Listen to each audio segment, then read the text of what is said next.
제가 캐나다 토론토에 갔을 때 그곳에서 직업이 유치원 선생님으로부터 대단히 흥미로운 이야기를 들었습니다.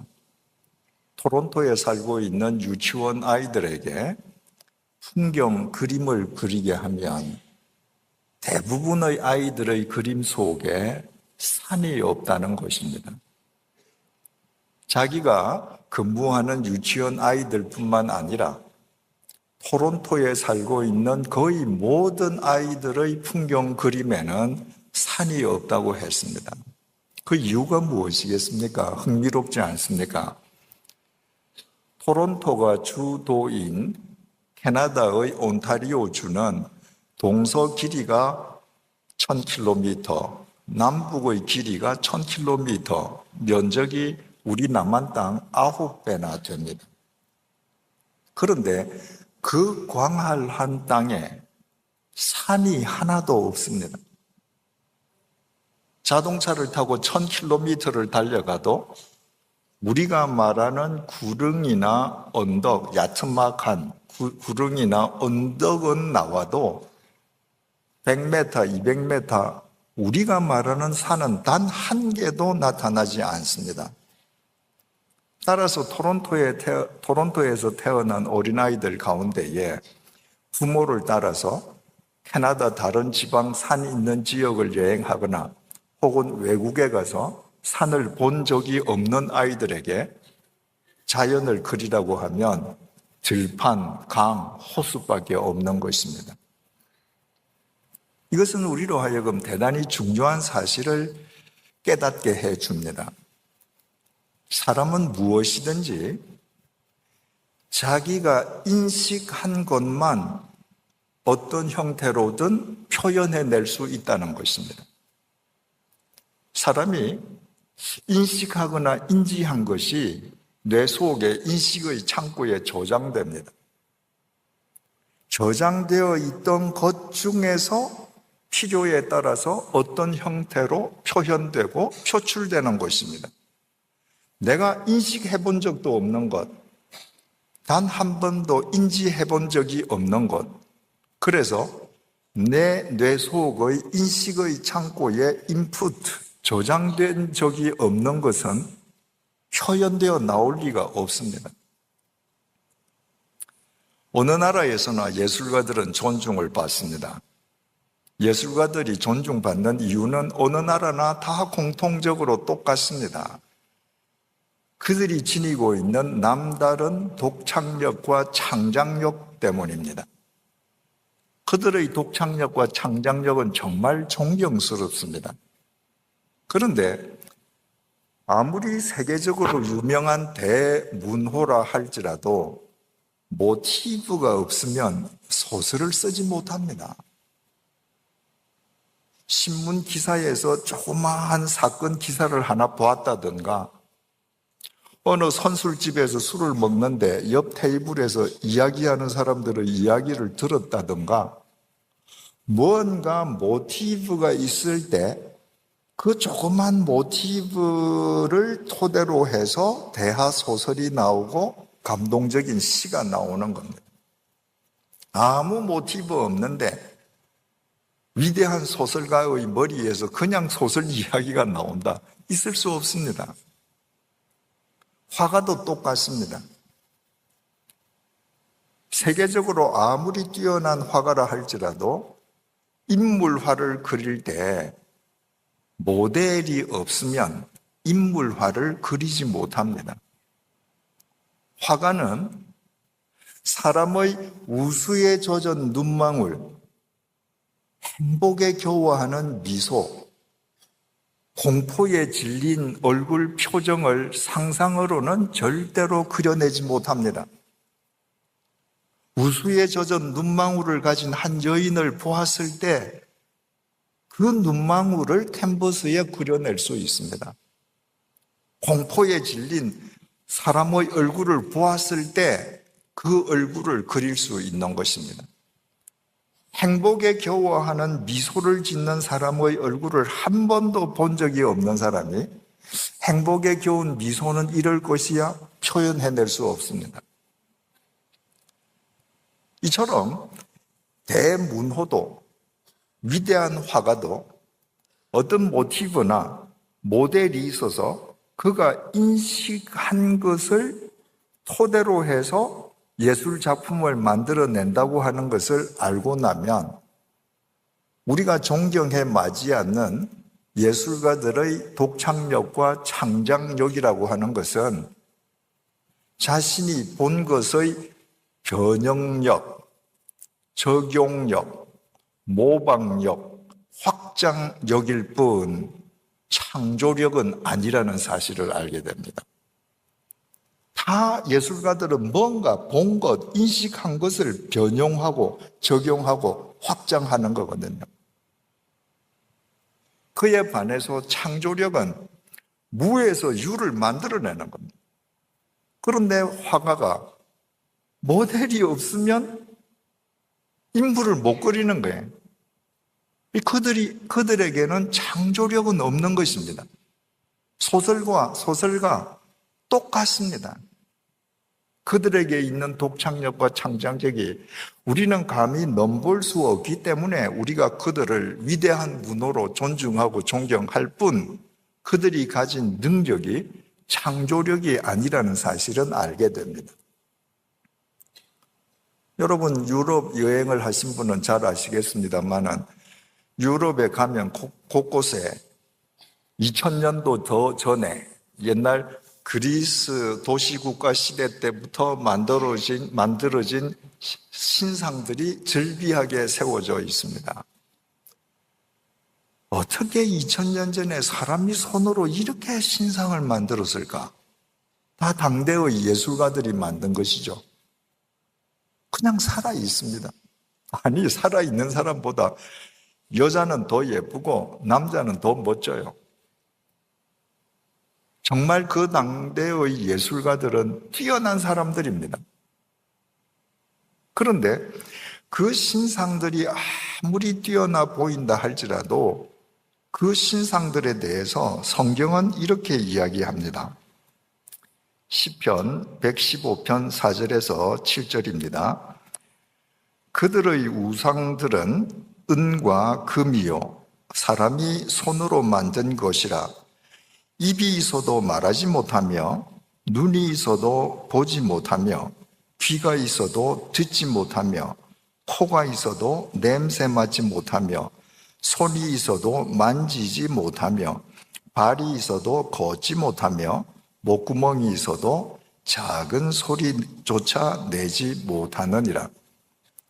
여러분 옛날 그리스에 위대한 예술가가 있었습니다. 그 예술가가 이제 의뢰를 받고 신상을 만듭니다.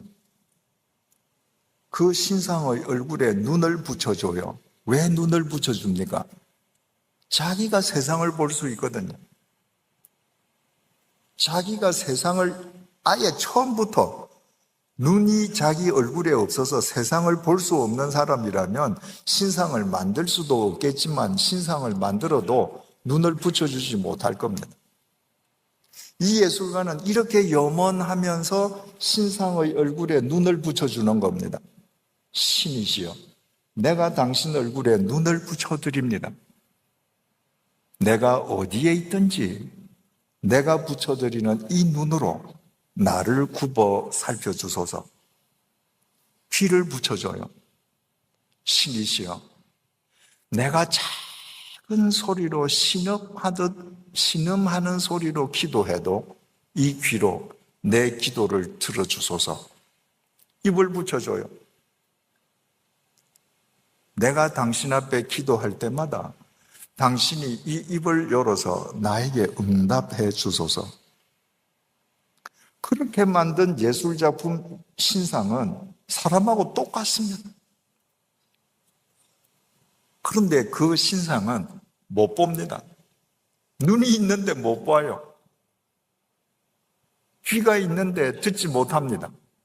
입이 있는데 말하지 못해요. 왜 사람하고 똑같이 생겼는데 왜 보지 못하고 듣지 못하고 말하지 못합니까? 그 신상을 말한 사람은 말하고 보고 들어달라고 그 신상을 만들었는데 왜 못 보고 말 못하는 거예요? 그 신상을 만든 사람이 사람하고 똑같이, 아니 사람보다 더 멋지게 그 신상을 만든 그 능력은 위대한 창작력과 독창력일 뿐 창조력이 아닌 겁니다. 그러니까 그가 만든 신상이 아무리 사람처럼 보여도 그저 돌덩이거나 나무덩이에 불과한 겁니다. 볼 수 없어요. 그 예술가가 그 나무덩어리, 그 금속 덩어리로 하여금 자기를 보게 만들 창조력은 없는 것입니다. 여러분, 혹시 기억하시는 분이 계시는지 모르겠습니다만은 프랑스 파리에 있는 루브르 박물관에 가면 중앙 건물 1층 복도, 1층 전시실 제일 맞은편에 2층으로 올라가는 계단이 있습니다. 그 2층으로 올라가는 계단 한가운데에 스포트라이트를 받으면서 얼굴 없는 여신상이 있습니다. 그러니까 루브르 박물관에서 누구든지 1층을 보고 2층으로 가려면 그쪽으로 얼굴을 돌려야 되는데 그냥 스포트라이트를 받으면서 신상이 그냥 한눈에 들어옵니다. 덩어리에 날개가 달려있고 발굴할 때 얼굴이 없었기 때문에 얼굴만 없고 여신상인데 그 스포트라이트 받은 여신이 마치 하늘로 비상하는 것 같은 그런 모습입니다. 얼마나 잘 만들었는지. 가까이 가서 보면 그 여신상 아래에 이렇게 쓰여 있습니다. 사모드라게의 니케. 사모드라게라는 에게 바다 섬에서 발굴해낸 니케. 니케는 헬라어로 승리의 여신이라는 말입니다. 이 니케라는 헬라어가 로마 신화에 가면 빅토리아가 됩니다. 그리고 영어로 바뀌어지면 나이키예요. 우리가 신고 있는 운동화가 그 니케입니다. 승리의 여신 지금 신을 신고 우리 다니는 거예요. 그런데 그 사모드라게 섬에서 발굴해낸 니케, 당시에 여신상이 니케가 여러 군데 있었거든요. 그런데 루브르 박물관에 있는 그 니케는 사모드라게 섬에서 발굴한 니케라고 사모드라게의 니케라고 이름이 붙여져 있는데 바로 그 니케가 사모드라게에서 발굴되었기 때문에 2000년 전에 바울도 지금 루브르 박물관에 전시되어 있는 그 니케를 보았습니다.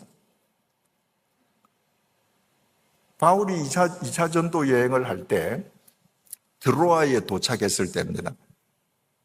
그날 밤에 에게해 건너편에 마게도니아 사람의 환상이 보였습니다. 바다를 건너와서 우리를 좀 도와달라는 거예요. 그래서 바울이 그것이 성령의 뜻이라고 지시라고 믿고 그 다음 날 배를 타고 마게도니아, 오늘날 그리스의 발칸 반도로 넘어가서 2000년 기독교 역사상 최초로 유럽에 발을 딛습니다. 그 장면을 증거하는 사도행전 16장 11절이 이렇게 밝히고 있습니다. 우리가 드로아에서 배로 떠나 사모드라게로 직행하여 이튿날 네아폴리로 가고, 바울이 드로아에서 배를 탔는데 바울이 탄 배가 사모드라게에 가서 하룻밤 정박을 했습니다. 그리고 아침이 되어서 다시 배를 타고 네아폴리 발칸 반도로 갔습니다. 당시에 지금 루브르 박물관에 전시되어 있는 그 여신상이 바로 사모드라게 부두 언덕 위에서 부두를 내려다보면서 서 있었습니다. 이건 역사적인 기록이에요. 그래서 누구든지 부두에 가서 배를 타려고 하면 이 여신상이 보이게 되어 있습니다. 언덕 위에서 이렇게 날개를 펴고 내려다보니까. 그러니까 배를 타는 상인들 누구든지 배를 타기 전에 여신에게 기원을 했습니다. 항해의 안전, 그리고 자기 지금 거래, 비즈니스의 번영을 위해서 기원을 했습니다. 전투에 나가는 군인들은 그 니케 승리의 여신에게 승리를 기원했습니다. 배에서 내리는 사람은 누구든지 내리면서 그 위에 있는 사모드라게의 여신에게 감사 기원을 했습니다. 바울도 이때 드로아에서 사모드라게에서 내려서 배에서 땅으로 발을 디디면서 그 사모드라게 여신 니케를 보았습니다.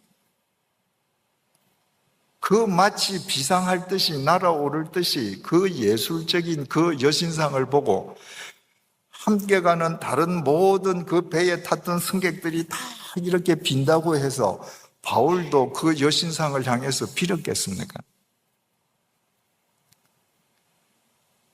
바울이 후에 아테네에 갔을 때 사도행전 17장 16절이 이렇게 증거합니다. 바울이 아덴에서 그들을 기다리다가 그 성에 우상이 가득한 것을 보고 마음에 격분하여, 바울이 아테네를 갔더니 사모드라게처럼 구두에 여신상 하나가 있는 것이 아니라 길거리마다 집집마다 신상들이 세워져 있습니다. 그걸 보고 바울이 격분했습니다. 왜? 보지도 못하고 듣지도 못하는 돌, 나무, 금속을 가져다 놓고 듣는다고, 본다고 사람들이 속고 있거든요. 그러니까 바울이 볼 때에는 그 사모드라게의 여신 그것도 그저 대리석 덩어리에 불과했습니다. 그러니까 목이 떨어져서 지금 박물관에 전시되고 있죠. 바울이 에베소에 가서 복음을 전할 때 그 에베소에는 고대 세계 7대 불가사의 중의 하나인 아테미 신전이 있었습니다. 그 아테미 신전 안에는 아테미 여신상이 있었습니다. 그 규모가 얼마나 큰지 피라미드와 함께 고대 세계 7대 불가사의 중에 하나입니다. 그 큰 아테미 신전 그 여신에게 참배하기 위해서 매일 동서남북에서 수없이 많은 참배객들이 아테네를 찾아왔습니다. 참배객들이 많이 아테네를 찾으면 어떻게 되겠습니까? 그들을 위해서 숙박업을 하는 사람이 있죠. 그들에게 밥을 파는 식당업 하는 사람이 있죠. 그들에게 기념품을 파는 사람이 있죠. 그 신전에서 사제들과 신전을 관리하는 사람들이 있죠. 그 안에 여사제들만 1,500명이 있었던 걸로 알려지고 있습니다. 그러니까 에베소에서 살고 있는 시민들 가운데에 대부분의 생계가 그 아테미 신전하고 직결되어 있는 겁니다. 그런데 거기에서 바울이 뭐라고 했는가? 그 아테미 신전을 가리키면서 사도행전 19장 26절입니다. 사람의 손으로 만든 것들은 신들이 아니다. 여러분 지금 저거 참배하러 왔지? 저거 누가 만들었어? 사람이 만들지 않았니? 그게 어떻게 신이겠니? 그게 어떻게 너희들 듣고 보겠니? 에베소 사람이 가만히 두겠습니까? 당연히 죽이려고 하죠. 바울은 목숨을 걸고 그렇게 이야기했던 것입니다. 왜 그렇게 정교한데 왜 보지 못하고 듣지 못하는 돌덩이에 불과한가? 그것을 만든 사람들에게 독창력과 창작력만 있었을 뿐 창조력은 없었다. 오늘 본문은 이렇게 시작됩니다. 시편 94편 8절입니다. 백성 중의 어리석은 자들아 너희는 생각하라. 무지한 자들아 너희가 언제나 지혜로울까?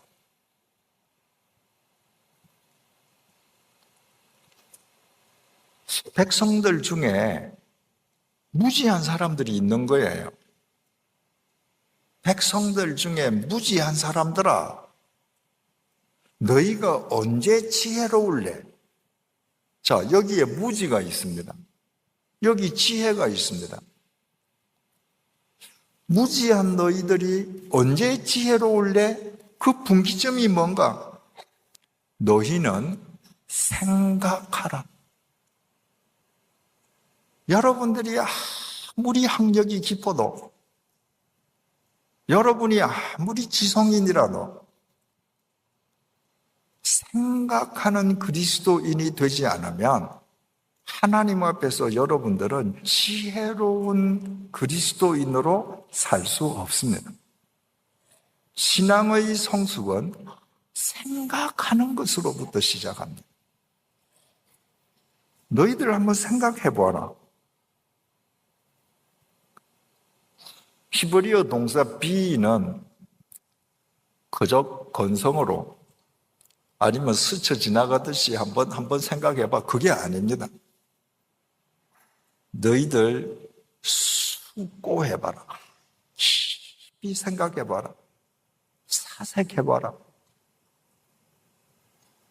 여러분, 우리가 말씀을 공부하는 것, 큐티를 하는 것, 전부 생각하는 그리스도인으로 살기 위함입니다. 바울이 로마서 8장 18절을 통해서 이렇게 말하지 않았습니까?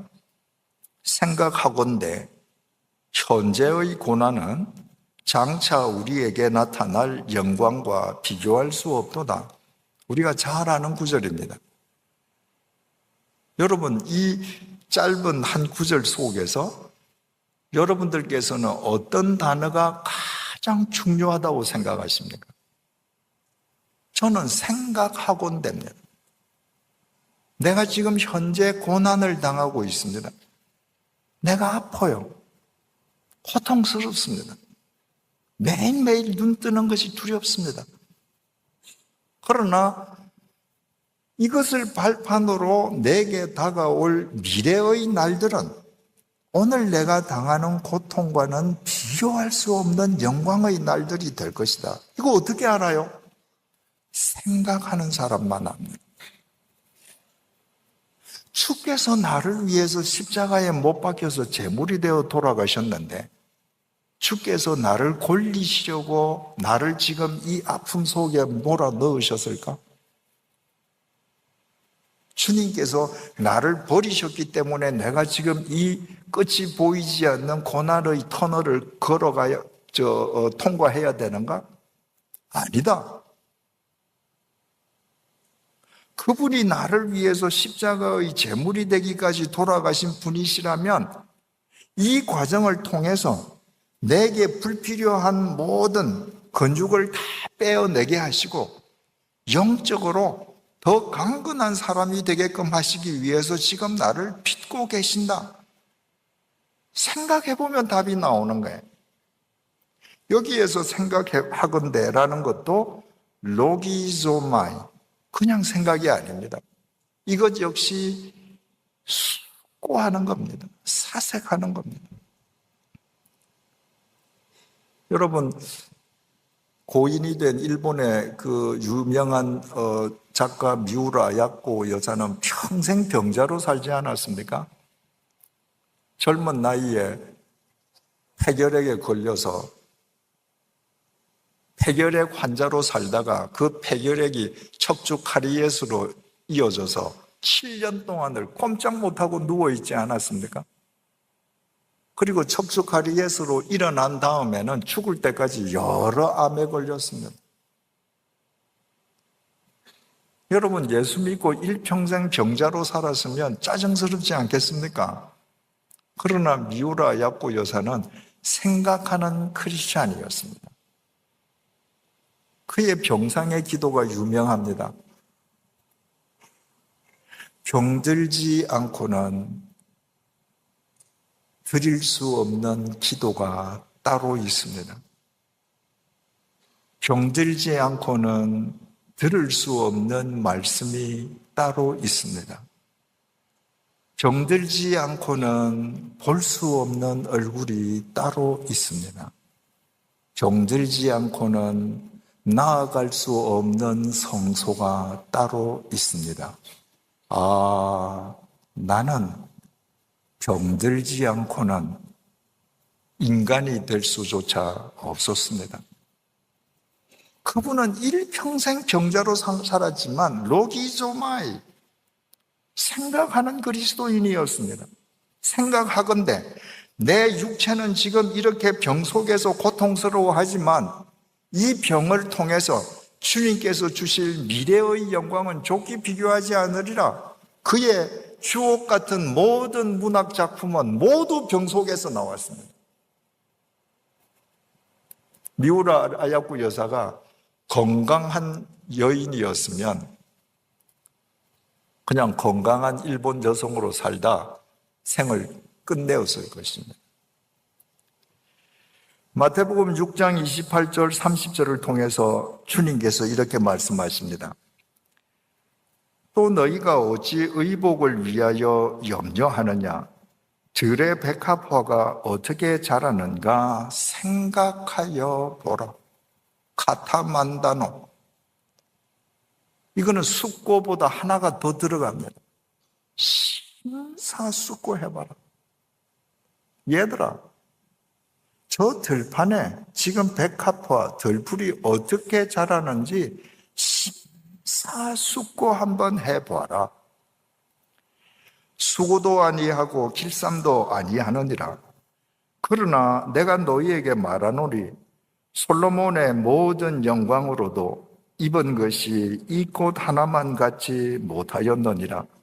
오늘 있다가 내일 아궁이에 던져지는 들풀도 하나님께서 이렇게 입히시거든. 하물며 너희 일까 보냐. 믿음이 작은 자들아. 여러분, 우리가 같이 교회에 다니고 교회에 앉아 있는다고 절대로 믿음이 다 같은 믿음이 아닙니다.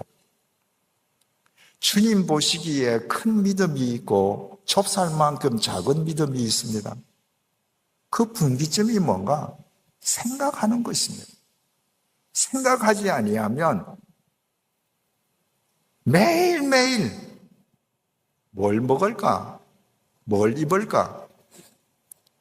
천지를 창조하신 주님, 나를 영원히 구원하시기 위해 십자가의 제물이 되신 주님을 믿는다고 하면서도 이 고기 덩어리를 위해서 염려하고 안달하다가 생이 끝나는 것입니다. 그런 사람들 보고 주님께서 지금 얘기하시는 거예요. 카타만다노, 심사숙고해봐라. 믿음은 생각하는 것입니다. 오늘 이 본문 속에서는 지금 주님께서 뭘 생각하라고 특정해서 말씀하시는가? 본문을 다시 봅니다. 시편 94편 8절에서 9절입니다. 백성 중에 어리석은 자들아, 너희는 생각하라. 무지한 자들아, 너희가 언제나 지혜로울까? 귀를 지으시니가 듣지 아니하시랴. 눈을 만드시니가 보지 아니하시랴. 우리가 신앙생활을 하면서 큐티하면서 말씀 공부하면서 경건 훈련하면서 많은 것을 생각하고 숙고하고 사색해야 되지만 오늘 주님께서 본문을 통해서 우리에게 너희들 심사숙고해봐라 라고 던져주신 명제는 너희들 한번 생각해봐. 너희 눈을 지어주신 내가, 너희들에게 눈을 지어준 내가 너희들 못 보겠니? 너희들에게 귀를 만들어준 내가 너희들 못 듣겠니? 생각해보라는 겁니다. 자, 아까 예술가 얘기를 했습니다. 예술가들이 만드는 신상은 정말 기가 막힙니다. 살아 있습니다. 그런데 그들이 염원을 담아서 신상을 만들었는데 신상은 보지 못하고 듣지 못하는 돌조각, 나무조각, 쇠붙이에 불과합니다. 왜? 예술가는 독창력과 창작력만 지녔을 뿐 창조력이 없었습니다. 태초에 하나님께서 인간을 창조하실 때에는 모든 것이 혼돈하고 공허합니다. 아무것도 없습니다. 예술가처럼 하나님께서 모델로 삼을 대상이 없었습니다. 옛날 그리스의 예술가들이 여신상을 만든다고 하면 그 시대에 정말 아름다운 여인을 지금 앉혀놓고 그 여인을 모델 삼아 여신상을 만드는 거거든요. 우람한 근육의 남신상을 만든다면 당대에 우람한 근육을 가진 전사, 남자를 한 명 세워놓고 보고 지금 신상을 조각하는 겁니다. 근데 하나님께서 인간을 창조하실 때에는 모델이 없었습니다. 지금 하나님은 무에서 유를 만드셔야 해요. 그래서 아무것도 참조하시지 않고 하나님께서는 당신의 형상대로 인간을 빚으셨습니다. 진흙으로 인간을 빚으시고 눈을 만들어 주십니다. 너희들 이 눈으로 나를 보거라. 나도 네 눈속을 들여다볼게. 우리 서로 이 눈으로 소통하고 사랑하자. 귀를 붙여주십니다. 내 음성에 귀 기울이며 살아라. 입을 붙여주십니다. 이 입으로 나에게 말하거라. 내가 언제나 들어주마. 어떻게 하나님께서 인간에게 눈을 붙여주시고 귀를 붙여주시고 입을 붙여주십니까? 하나님께서 보실 수 있는 분이시기 때문입니다. 하나님께서 들으실 수 있기 때문입니다. 하나님께서 말씀하실 수 있기 때문에 여기까지는 예술가가 신상을 만드는 것과 똑같습니다. 그 다음이 다릅니다. 하나님께서 인간을 그렇게 다 빚으시고 그 인간의 코에 생기를 불어 넣어 주셨습니다. 그 순간에 흙이었던 인간이 진짜 보는 겁니다. 진짜 듣는 거예요. 진짜 말하는 겁니다. 이게 어떻게 가능해졌습니까? 하나님의 능력은 창작력과 독창력이 아니라 창조력이기 때문입니다. 그래서 진흙을 빚어서 당신을 보게 하시고 말하게 하시고 걷게 하시고 움직이게 하신 것입니다. 그래서 우리는 지금 이렇게 봅니다. 듣습니다. 우리는 흔히 우리가 보는 것을 절대시합니다. 내가 봤단 말이야. 내가 그 사람 그렇게 말하는 거 들었단 말이야. 하나님께서 우리를 보고 듣게 해주셨기 때문에 우리는 우리가 보고 듣는 것을 절대시합니다. 그런데 우리가 세상의 모든 것 다 볼 수 있습니까? 불가능합니다. 멀리 있는 거 못 보죠? 눈앞에 붙어 있는 거 못 보죠? 내 등 뒤 못 보죠? 우리가 지금 이 강당 안에 앉아 있으면 강당 밖을 볼 수 없습니다. 심지어 내 몸 속에서 암세포가 나를 죽이고 있는데 저는 못 봅니다. 태양처럼 밝은 것도 못 보고 캄캄한 어둠도 못 봅니다. 커도 못 보고 세균처럼 작아도 못 보고 우리가 보는 것이 절대적인 것 같지만 실은 보지 못하는 게 더 많습니다. 듣는 것도 마찬가지예요. 우리는 내가 들었단 말이야. 내가 들은 것을 절대시합니다. 그러나 전문가의 말에 의하면 인간의 귀는 인간의 청력이 포착할 수 있는 파장 이내의 소리만 듣는다고 합니다. 그러니까 그 파장을 넘어서는 소리는 예를 들어서 내 옆에서 대포가 터지는 큰 소리가 나도 우리는 아무 소리가 안 들리는 거하고 똑같은 겁니다. 그 파장 이하의 소리를 못 듣는 것도 두말할 필요가 없죠. 하나님께서 당신의 창조의 능력으로 우리를 보게 하시고 듣게 하셨지만 우리는 육체를 지니고 살아가는 한은 시간과 공간의 지배를 받습니다. 그래서 우리가 보는 데는 한계가 있고 듣는 데도 한계가 있습니다. 그러나 하나님은 영이십니다. 하나님은 그 어떤 것도 장애받지 아니하십니다. 그러므로 내가 어디에 있어도 어제도 말씀드린 것처럼 하나님께서는 우리 한 사람 한 사람을 개별적으로 보고 계시고 듣고 계십니다. 이것을 아는 사람만 바른 섬김의 사람으로 살아갈 수 있습니다. 내가 어디에 있든지 아무도 보지 않는 곳에 있어도 나를 보게 하신 그분이 지금 나를 보고 계신다. 그분의 눈을